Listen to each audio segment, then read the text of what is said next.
Tom Fondle. Making your way in the world today takes everything you've got. Taking a break from all your worries sure would help a lot. Wouldn't you like to get away? Welcome to Black Guy White Movie with your host, Maxwell Michael Towson. Thank you for joining us on Black Guy White Movie. I'm your host, Maxwell Michael Towson, and thank you for coming back for week 13 of the nonsense. So I'm finally back in the New York area after, I think I was home for about a week in Baltimore. I had to go to a wake keeping, which is, I want to call it like a funeral procession in the Nigerian community, which if you've never been to like any Nigerian celebration where they spread money, which could be at a like birthday party or graduation, etc., it's an amazing experience to kind of see like all these. It's almost like being at King of Diamonds when Malaya is there. It's like Malaya and Amber Rose decided to do a joint set together.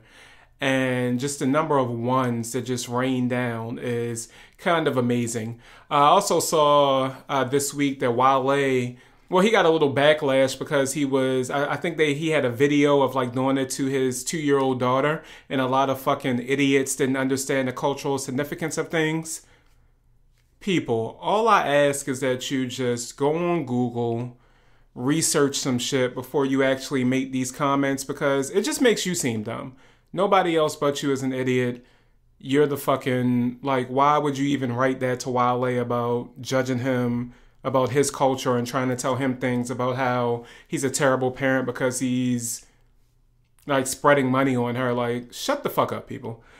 Anyway, what do we have this week? Let's see here. So my girl Loretta Devine is joining the movie Head Shop along with Kimberly Elise and Dion Cole. I believe Nicole Ari Parker was already added on to that indie comedy, which is going to be directed by Kim Bass. Also, my man Michael Jai White is going to be in this movie. And for those of you that don't understand the cultural significance of Michael Jai White, I just want you to go back to this little film called Spawn. This film, it's not amazing. It's not good. I wouldn't call it good. I haven't watched it in a while, but from what I remember, it wasn't good. But it was back in the day before they were taking comic book movies seriously, and they were actually getting great production teams behind it and great writers behind it. This movie was like dark as fuck. They weren't playing any games with like the storyline, or it was just a dark fucking movie in a time everything was campy and all fucked up. Like, this movie wasn't playing games, and I appreciated it for it. And so since then, Michael Jai White has always been Spawn to me, no matter what.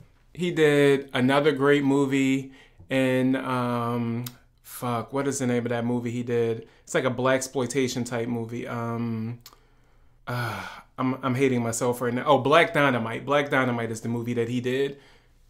Dope ass film as well. But you're forever going to be Spawn. Like, Spawn is the only thing that ingratiates me to you. Like, this, I mean, he's a martial artist legend. It's just, we need to see Michael Jai White in more things. Like, I don't know why we haven't seen him in everything, but he deserves to be in everything. Him and, like, Terry Crews are the guys that I need to see in every physical black role possible since Michael Clark Duncan has passed. I need them in everything. Like, every fucking thing. What else is going on? So CCH Pounder rejoins Avatar for their 18 sequels. I don't think they're actually doing 18 sequels. I think they're doing 4, but it's 4 too many. I don't know what's up with my man James Cameron right now. I'm hoping we're not getting to that point where, like, sometimes in Hollywood you get too great and people can't tell you no, or that something's weak or lame or fucked up. For example, right now my man Spike Lee is at that point where he just hasn't had a dope narrative feature film in a while. It just hasn't been a thing of his. His documentaries are all on point. You can still see his filmmaking acumen through them. But for some reason, his feature films just aren't connecting with anybody. I don't even know if he's connecting with them. I don't know what's going on, but we just haven't been able to tell Spike to like just lay it to rest. Be more like Forrest Whitaker, where he's just out here making like he's a kingmaker right now. Like, oh, you want a movie? Go ahead and take a movie. I got you. Oh, you want a movie? I'll produce that as well. Like Spike, I think you might need to start being in that zone, because it's not, it used to be every like 3 Spike Lee films were a hit or so once he labored off in the 90s. But now it's just, you're not, yeah, no, it's hard out here for Spike, and I'm wishing him the best. I hope he comes back with some dope material, but it's just not happening. And I'm starting to feel that James Cameron is hitting, did I say Spielberg before? I mean James Cameron is hitting a certain place where it's not, I just don't know. Like, I don't know why you need to do 4 Avatars. Like, Avatar itself wasn't, as a narrative piece, wasn't that great, but as an experience, it was amazing. Till this day, that's probably the most amazing 3D film I've ever seen in my life. Only thing that may come close to it is Gravity, but yeah, Avatar just did everything you needed for a 3D film, for a 3D experience. Again, the storyline wasn't amazing, but it was good enough to kind of push along and keep you engrossed into the story. And I think it's still probably I think it still has the all-time box office record even till this day, which it deserves, because again, he was pushing the technology forward. It was made for 3D, which kind of boosted up the price of some of the tickets as well. I just don't know why we're here to do 4 more Avatar films. I don't need to see Jake Sully again. It's not my thing. It's just not, we got to move on. It's just craziness. Let's see, my man. Oh, Barry Jenkins, the director of Moonlight, is going to be the South by Southwest keynote speaker. So if you were heading out to South by Southwest, definitely check him out. I hope he reveals to us, you know what, the thing I hope he does is, because sometimes when you have these keynote speakers, like they let you show a movie first before you come out, and normally people show one of their movies, even though, sidebar. So I went to AFI Conservatory, that's where I went to film school, right? And Steven Soderbergh came to do, because we did one of these Q&A speeches. Again, normally you show your movie. Steven Soderbergh went so hard that he showed us, what is the name of that movie? I'm blanking on the name of the movie right now, but it wasn't his. It was a Fincher film. He just straight showed us a Fincher film and just told us how amazing this film was, from a couple of scenes. And to me, that was dope. He just was recognizing greatness and was like, let me show y'all how great this movie is. And I guess he was just watching it that week and was just so into that goddamn film that he was like, hey, I gotta show this class what's going on and what great filmmaking is. But he didn't show his own film. It perplexed me for the longest time. I didn't get why he would do that, but I guess he was just tipping his hat to greatness, because Fincher is the shit. But I'm hoping that Barry Jenkins does the same thing. My thing is, I think what he should do is, first of all, he should have them show La La Land. Then at the end of the movie, he should come out with the Oscar and just have people pass it around the room kind of like it's the Stanley Cup. This is the movie y'all fucking thought was better than my movie for a moment.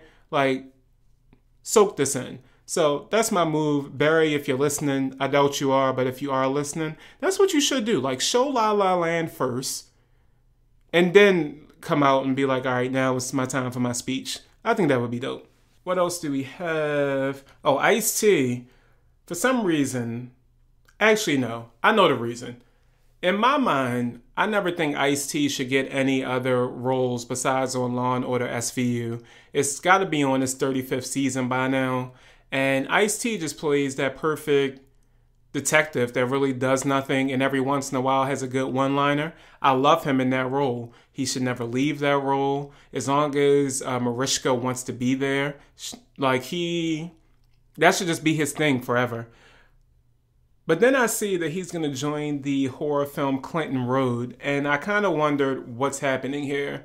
Why would he step out of that box and do something else besides getting this Law and Order SVU money, which I know is good money. Like he hasn't been one of those guys to, you know, drop an album or anything or try to get back into music in any way. I think he did have a diss record at some point to this guy that they were saying was fucking his wife, but I guess that's just for entertainment. I don't know. But he hasn't been out here, you know, still pushing music and all this stuff. He kind of just became the OG. He did his thing. We salute him for that.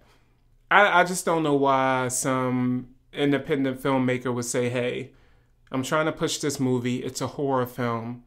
You know who I need to get is Ice-T. Why? Why are we here? Like, what's... And to be honest, the movie... I mean, we'll see what happens with the movie, but the overall... Like, it doesn't sound that bad. Like, it's about an actual... So, Clinton Road is an actual place in the New Jersey Pine Barren Woods, which has pretty much served as a lot of... Like, the locale for urban legends and... I think it's like gatherings of witches and shit like that as well. So they can do some Blair Woods type shit with it and keep it moving. But the moment I see Ice-T, I'm just not gonna know. I'm gonna wonder where's Stabler. Like where, like my man Stabler. Where's Munch? Munch ain't been on the show in years either. What happened to Munch? Like Munch just pops up now. It's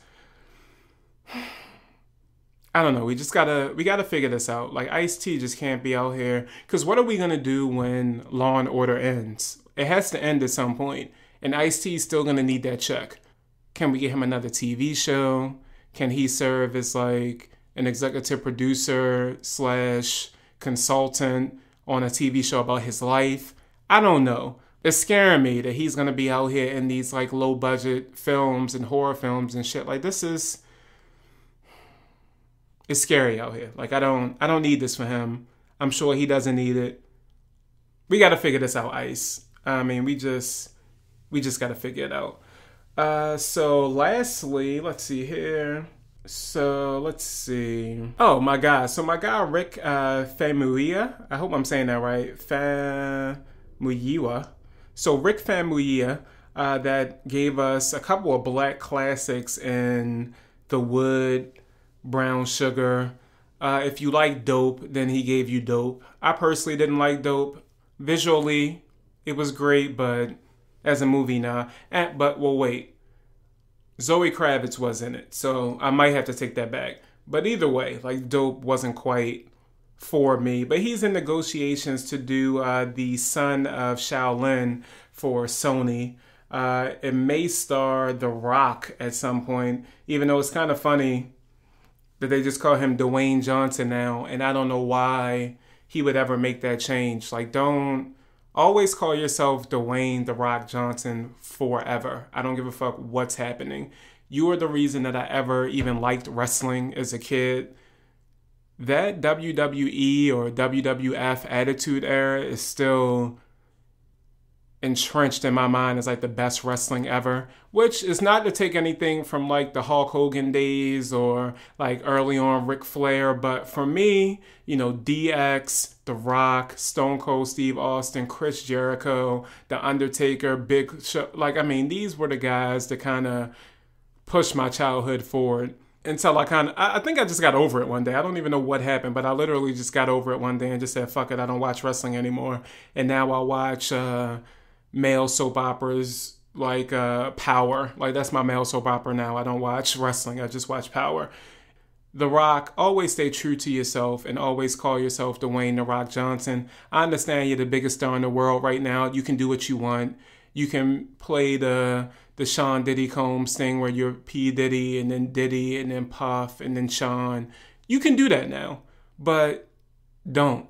Like, stick with me. Let me know that you're always here for me so I can be happy and move along with my life, okay? Like, stay with us, The Rock. Stay with us. Tom Fondle. This is Are You Dumb? on Black Guy White Movie. This week's Are You Dumb goes out to variety writer Seth Kelly. So Seth Kelly fell into one of those traps where you're trying to be a do-gooder and it just doesn't work out like you think it should. And we all fall into this sometimes. So a new article up on the Variety website is titled "Why Wonder Woman and Beauty and the Beast Should Lead to More Female-Centered Films." Already you fall into the problem of why would you even build an argument from two movies to say that more female-centered films should be made just because of those two movies? You could just start at the fact that 50% of the or more of the goddamn world is women. So that means it's a market for women in film. They go see movies just like everybody else. They go with their friends. They go with their families. In the case of Girls Trip, they brought their whole sororities, their whole social groups. Women watch movies. So I don't know why, like, your argument already has a fallacy in it that you think that these two movies, for some reason, are the reason that Hollywood should start paying attention to females in film overall. No. Like, Hollywood is just missing the boat on this, and you writing articles like this isn't really helping the situation. But let me lay out your argument first before I start pushing back against it. So pretty much Seth Kelly laid out the argument that, Wonder Woman has made $389 million in the domestic market. Beauty and the Beast is already at $504 million domestically.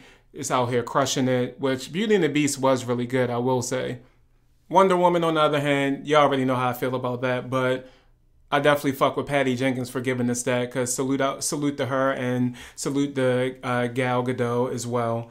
So that's his argument going forward, that they've made a lot of money domestically and worldwide. Also that a report from the Center for the Study of Women in Television and Film at San Diego State University found that 29% of protagonists in the 100 highest grossing films of 2016 were females, which is a 7% rise from 2015. So that's like a little bit better, even though, again, females make up 50% of the population. 29% isn't great, so we shouldn't be celebrating like that small increase. Like, we should be pushing to do more and more. But the main problem, which even in this article cites as a problem, that only 7% of all directors working in the 250 highest grossing domestic films in 2016 were women. Already, you should just, when you were researching this, Seth, you should have been able to stop your argument there. Like, how can you say that these two films should give you empirical data that Hollywood is going to start making more female-led films and female-led productions when they aren't respecting female filmmakers? It's no reason that only 7% of these filmmakers in the top 250 films are women. It's no reason that, even in your article, it cites that independent films are more likely to be made by women. Well, they have more of a chance. Women have more of an opportunity to make films in the independent sphere than they do with big budget studio movies, which is another problem, meaning that you don't necessarily trust female filmmakers to make these big budget films unless, to be honest, even Wonder Woman, I think DC and Warner's just knew that even as a marketing ploy, you have to have a woman direct this movie. Nobody was going to accept anybody but a female directing Wonder Woman. I don't give a fuck what anybody tells me that they're trying to push forward the feminist agenda or they wanted more women in film. That's bullshit. They knew that if they had random Joe Smo do this film, even if it's fucking James Cameron or Steven Spielberg, who the fuck ever you even tried to shoot out of there, it was going to be a huge backlash that it should not be a male gaze at any point in Wonder Woman, which it wasn't, which definitely helped the film. So even with that nudge of that Wonder Woman was directed by a woman, I'm not really even giving Hollywood much credit on that, because you just got to watch out for the backlash on that one. Either way, in Seth's article, he even mentions Hidden Figures, how it did well, Girls Trip, they were starring women of color that were also hits this year, but even that the list of examples remains short because nobody is pretty much females, women of color, not many of them are popping out here. You can only really name a few that are going to be in the top, let's say 25 films that come out this year, one of them will definitely be from Queen Ava, but we'll get back to that later. I just feel that articles like these are, one, they're kind of annoying because you know you're just doing this shit for clickbait, which I'm not going to hate on because I understand you got to get your clicks up. You got to make sure that like this shit is relevant. But at the same time, you know the answer to this shit. Like it's no way like we're going to see more females in film, be more protagonists, more female protagonists, more female representation anywhere unless we have more females behind the scenes. We have more female directors, more female producers, more overall content that is geared toward 50% of the population, which obviously will spend their money and go check out these movies. The same as men go out and see Spider-Man or want to, like, women want to see those as well. I don't know why you think that you have to name Beauty and the Beast and Wonder Woman as these movies that could take us to the next level when these are properties that are already known. Like, for the most part, even Wonder Woman, you got to say, like, one, I'm probably going to go see a superhero film because I'm into superhero movies. Like, two is probably that it's going to be a part of, like, that DC world. So if I don't watch Wonder Woman, I might think I missed something moving forward, which, sidebar, isn't true. Like, Wonder Woman is off on its own, which is probably why it's garnering more praise because the rest of these fucking movies just weren't, like, y'all needed Patty earlier than this. But nonetheless. And then probably third, I want to see Gal Gadot. I want to see, I want to see all these things beyond the fact that it's a female director or a female-led project. Like, it's a lot of different components that make up why I want to see Wonder Woman, or while anyone wants to see Wonder Woman, even if it is just like, hey, I want to see it because it has a feminist, leaning, and it has like these things that are going to be more toward for women and all these type things. Even then, it has to still be a movie that you want to check out, and it has to have an overall structure that you want to support. Wonder Woman does that because we've known for years that this is a legacy property that everyone wants to see. So it's kind of hard to kind of name this. And Beauty and the Beast, that has been, I mean, what the fuck? Like, you got Beauty and the Beast, Hermione's in it. You're not going to strike out too much there. And it was a fucking wonderful production, wonderful movie, great songs. I'm just thinking, like, you gotta chill on how you try to present your case on these things. And again, I know it might just be clickbait.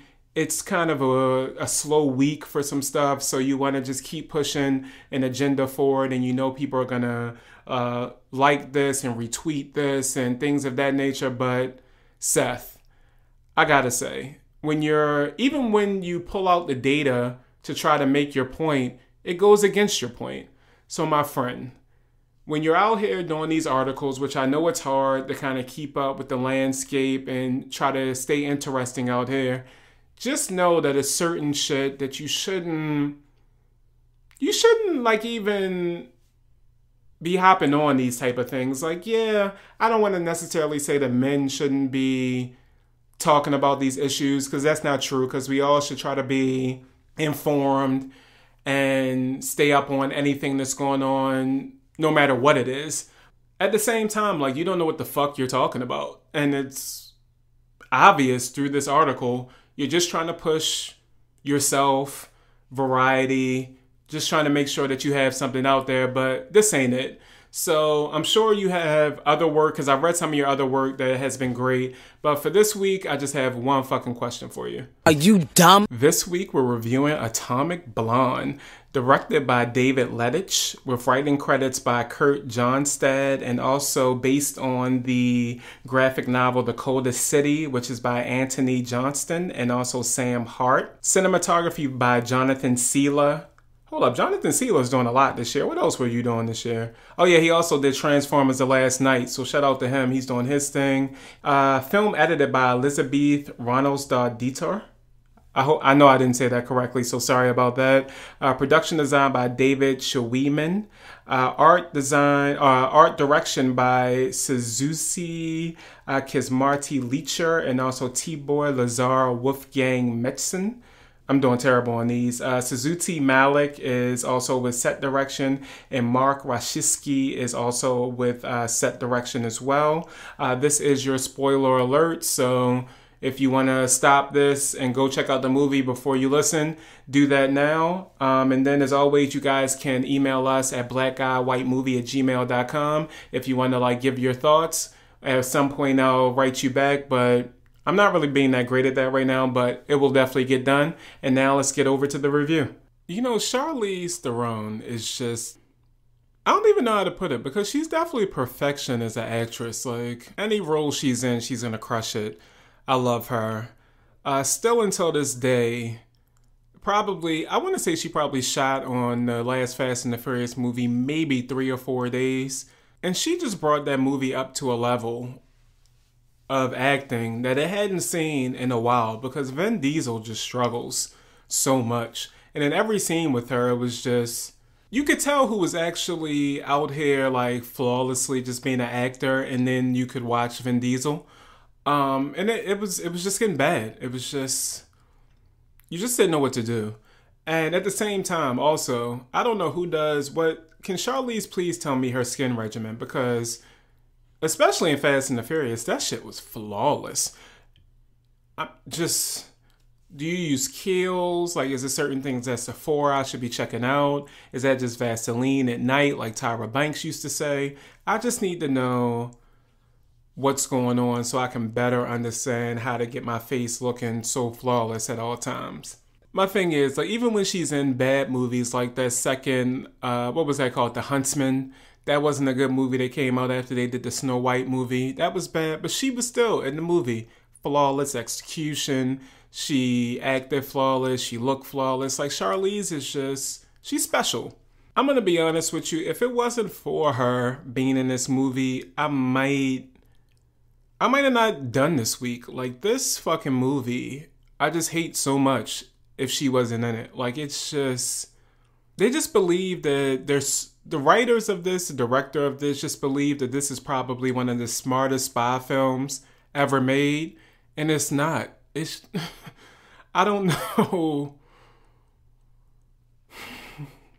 I just don't know what's going on when people actually believe that they're writing. As a writer, I understand, like, sometimes you think like you're writing some really dope shit, but then your friend comes along and tells you like, yeah, this shit is weak, and you go back to writing. Why the fuck didn't anybody have these friends for this production? Why is Kirk Johnstad being set up this way where he's thinking he's writing the next like Tinker Tailor Soldier Spy, and he's not? Like, this is just, they literally thought this was like the spy film for ages. They thought this was, what was the Bond movie? Skyfall. They thought, I mean, they just knew that this was going to be the best shit ever in life. And no. Like, I just don't get it sometimes. I just don't understand. But the movie starts off, it's 1989, right after the collapse of the Berlin Wall. So it was kind of dope to see Charlize and all this like retro, like she had retro everything on. Again, she crushed the role. Like, everything she was doing in it was flawless. I can never really say anything bad about her. Even some of the shitty dialogue she was saying without batting an eye. She's amazing. The actual storyline, it's a, what was her character's name? Because I already hate this. Her character's name was Lorraine. She was a top level MI6 spy. So I'm going to make sure you guys keep all of this straight. So right now, Lorraine, who's Charlize, is a top level MI6 spy. Let's just start there. Let's hold there for a moment. Top level MI6 spy. We find her, she's like beaten and bruised. Again, this is like right after the fall of the Berlin Wall. We don't know why she's beaten and bruised at this point. We don't know what's going on. After she showers, she goes in and she's interrogated by the MI6 and also a CIA officer played by Dan from Roseanne. So Dan from Roseanne is a CIA officer. I know he has a real name, but he's forever going to be Dan from Roseanne. And so Dan's there. She's not happy that Dan is there because pretty much that MI6 was trying to find out who was this undercover agent that was selling secrets against them for years and years, and she didn't want the CIA to know about this undercover agent. The undercover agent's code name was Satchel. So far, she's an MI6 agent. She's beaten and bruised. We don't know why. She was on a mission to try to find an undercover agent named Satchel. Cool. They flash back. So the rest of the movie is pretty much her telling the story of the operation that they gave her. I'm already annoyed by this shit. And it's only because, like, anytime we have one of these fucking movies where somebody telling a story, you can never fucking trust this shit. And I hate it because that means I didn't spend 2 hours or however fucking long in the movie watching something that meant nothing, most likely. And it always happens. And the movie that pisses me off the most by this shit is fucking The Usual Suspects, because until this day, I don't understand why people love this fucking movie so much. Literally nothing happened in the movie. The motherfucker told a story that he just made up and then left. What's so great about this? The reveal was dope.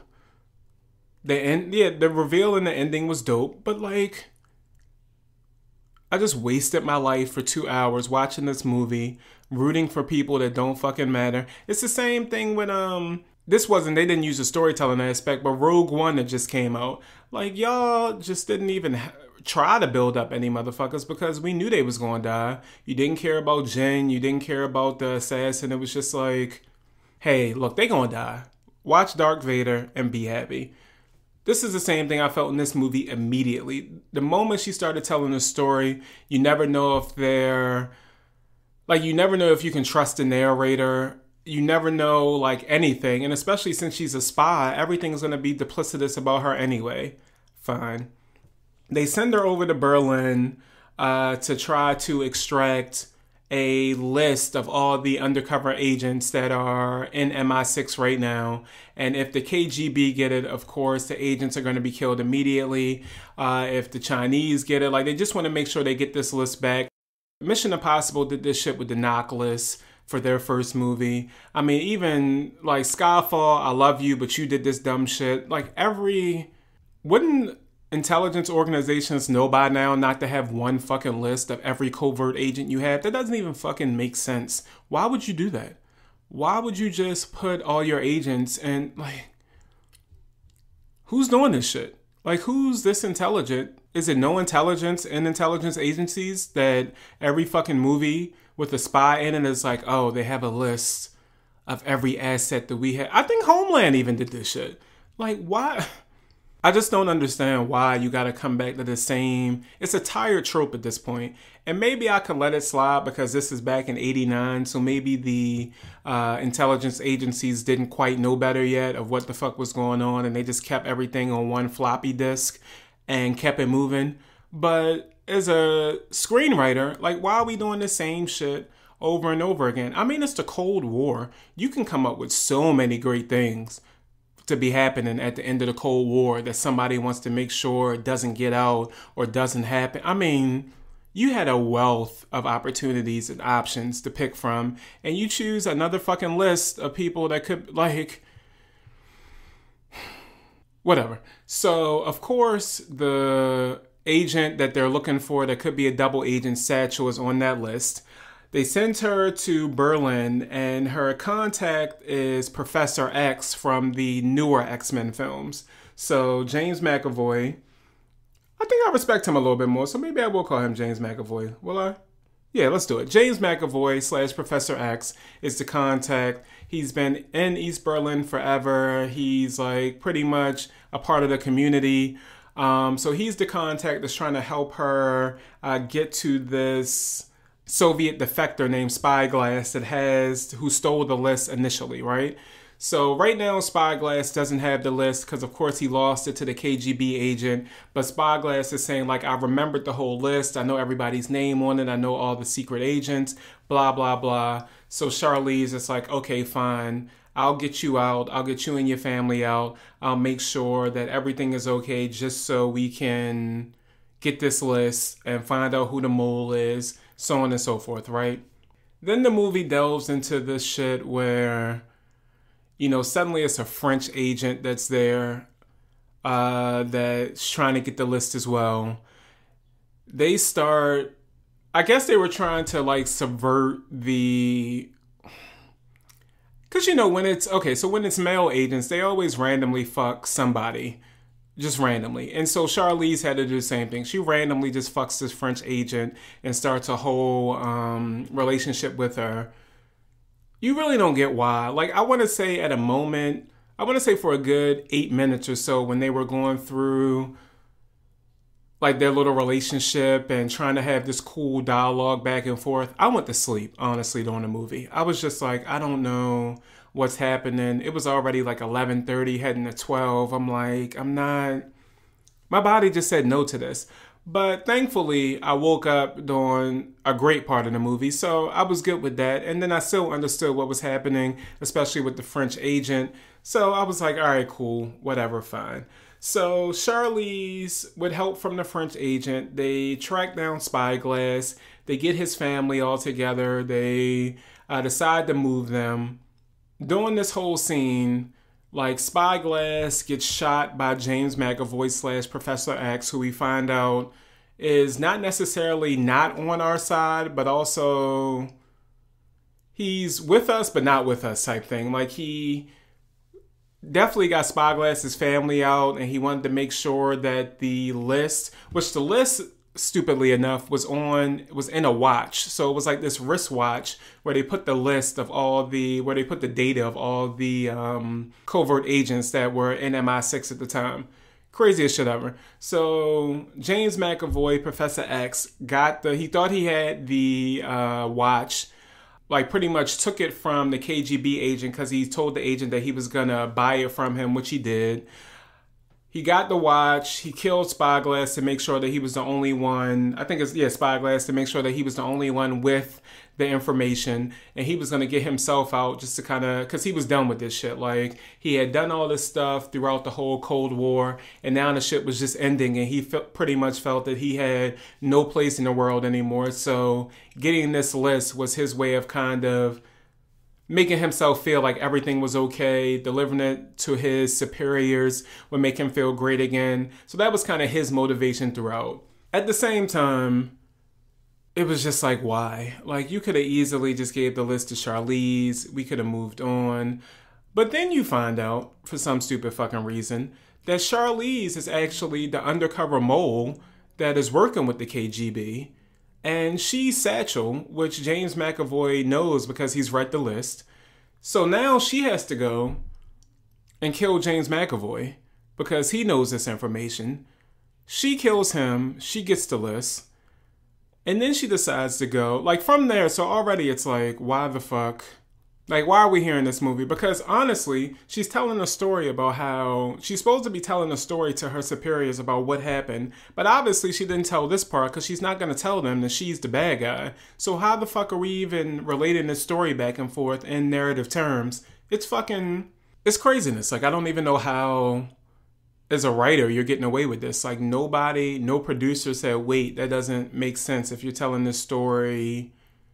Like, how are you telling a story to your superiors that the audience is watching, but you're skipping parts to the superiors, but the audience is getting that knowledge? What? Like, that's... Even in the Kaiser Sose story, in The Usual Suspects, he told the whole story to the guy, so the guy got the story, but he just didn't know it was a fake story. Either way, so you find out Charlize is the mole. She goes and takes the shit back to the KGB. Then you find out that not only is she not working for she's a mole against MI6, but she's not working for KGB, like the KGB either. So she kills the KGB agents as well and doesn't give them the list. Then at the very fucking end of the movie, you find out that she's actually working for the US government the whole time, and she's a US agent, and like the CIA agent that she was supposedly not wanting in the room and beefing with, like Dan from Roseanne, the whole time was her handler. And they were just playing a game against MI6. Yeah, you heard this correctly. She was telling a story to her MI6 superiors about how she stole a list that she told them she couldn't find and didn't know where it was. But she's really undercover for the KGB. But she's not an undercover for them, but she is also a spy for the American government against the MI6 and the KGB. This is the fucking movie that they thought was a smart tale, and it was all these winks to the audience. They thought they were being really intelligent about shit. You weren't. Like, this fucking movie wasn't... Like, thankfully, Charlize is in this movie. Whoever casted her just knew, like, you needed her in your life. Because without her, I don't know what the fuck I would have done. I might have walked out. These kids, actually, that were sitting in front of me, did walk out of the movie. I guess they were just over this shit. Like, I'm not... They just said, I'm not doing this shit no more. Which I'm not disagreeing with them. Like, even looking at... Even, like, the breakdown... Like, I'm concerned about some shit in the movie. Because, like, for example... Like, IMDb right now has it at a 7.2. Who the fuck is rating it as high as a 7? Who is this person? Rotten Tomatoes has it at 75%. Fuck you guys, too. Like, I don't know why. I don't know who you owe money to or what's going on, but like this, no. And then Metacritic has it at 63%, which is a normal fare for them. But the only thing saving this movie is her and the action sequences, which... Two of them are amazing. Like, they have these two action sequences, which are... Actually, one of them is kind of the one that I think is probably the dopest shit ever. So, she has one scene where she's trying to save Spyglass pretty much after he's shot by Professor X. And she's trying to save him to move him through West Berlin. I believe she was in the West at this point. So maybe she was in the East trying to get to the West. Either way, so she's trying to move him through this crowd that is protesting. So it was East Berlin, because that's where all the protesting was happening. So she's trying to move him through this crowd, and they end up in this building where she sees that like a sniper shooter was set up previously. So she's like, let's go in the building, let's take all these motherfuckers out because we're not going to get out as long as it's a sniper there. Cool. So she has easily one of the dopest hallway/stairwell scenes I've ever seen. Like, the top one still to me is probably Daredevil.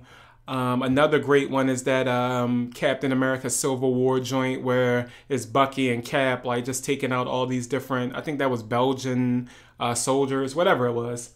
They were getting fucked up as well. But like this scene, I mean, the realism in this, it was dope. Like, she was getting fucked up. She was fucking everybody up. It was just a great fight scene. It was about, I want to say it was about 5 or 10 minutes of a fight scene. Like, even at some point, like Spyglass, who was just like this office nerd, had to help out.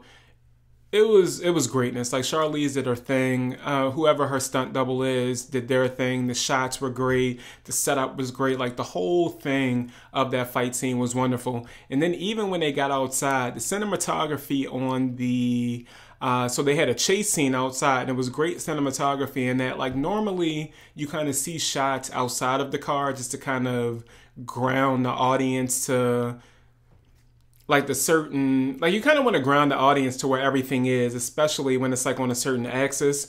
But like the cinematographer just kept us inside the car with like a point of view of like Charlize's car as she's driving. So you just see like the bullets come through the window. You see like the certain way like it pulls, like the car that's chasing them pulls up to the side, how she takes that car out, how she shoots behind her to take the car out. I mean, it was just, honestly, like those two scenes and Charlize overall was worth like the price of admission. But the movie itself, it was just like flashbacks to her telling the story of the flashback is just not some shit I want to watch. Like, why would you guys, like, why? And I'm really just not, I don't know, I'm just not here for it. I don't know what's happening. I mean, I don't think a lot of people were here for it. I think it landed, I want to say in 4th place this week. So yeah, it landed in 4th place behind Dunkirk, the Emoji Movie, which somebody is going to have to explain to me how a fucking Emoji Movie got made. But we'll leave that for another time. Girls Trip, so shout out to them for getting another 20 mil, it looks like, this past weekend. And then Atomic Blonde came in at 18.6 million this weekend. Honestly, that's pretty good for a movie like this. This movie doesn't deserve to make that much. Charlize deserves everything in life, but this movie, though, is just not... yeah, I don't know what the fuck. Like, this just wasn't it. But either way, like, leaving the theater, like, the only thing you can kind of... Like, if you just went there, turned off your... Even going to this movie, turning off your brain and trying to just enjoy the action of it, you couldn't do it. Because they thought they were making this smart fucking film. And every scene had to be, like, this dialogue that was supposed to be cool and sleek. And, like, no, it's not working. I'm sorry. This is just... neon lights every fucking where because it was the 80s.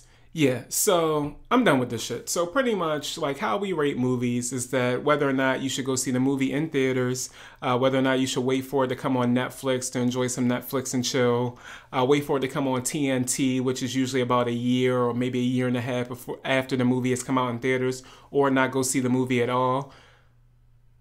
This movie is definitely a TNT movie. Like TNT, we know drama. I don't know where we just got that sound from, but I don't know if we should ever do that again. But either way, this is definitely a TNT movie. You should not, like, Netflix is not going to be worth it. It's definitely not worth to see in theaters, I don't think. I mean, some of the action stuff is dope. Charlize, you should always support. But this, like, the overall narrative in the movie itself is just, you can just wait for TNT. It could be like a movie that comes on before that Lord of the Rings marathon, which I always enjoy. Yeah, I'm not going to tell you to waste your time with this one. Like, just wait for TNT. It'll come on. You'll enjoy it because you're watching it at home. You can pause it and kind of move on or flip back and forth between a football game or something. Like, the movie will probably be more enjoyable on your couch at home, just relaxing and not having to pay any service or anything for it. Like, TNT is just kind of, it comes with cable. So, yeah, you can watch that anytime. You can steal your friend's Xfinity cable app password and you can just watch it. Like, it's not, you're good. So that's going to be it for Atomic Blonde this week. As always, you guys can reach out to us at blackguywhitemovie@gmail.com. Also, you can follow me on Instagram at Maxwell Towson. That's Towson. Also on Facebook at Black Guy White Movie. And on YouTube at Tom Fondle. That's TOMMFONDLE. As always, RIP Alex. And we'll see you guys next week, hopefully with a better fucking movie. Tom Fondle.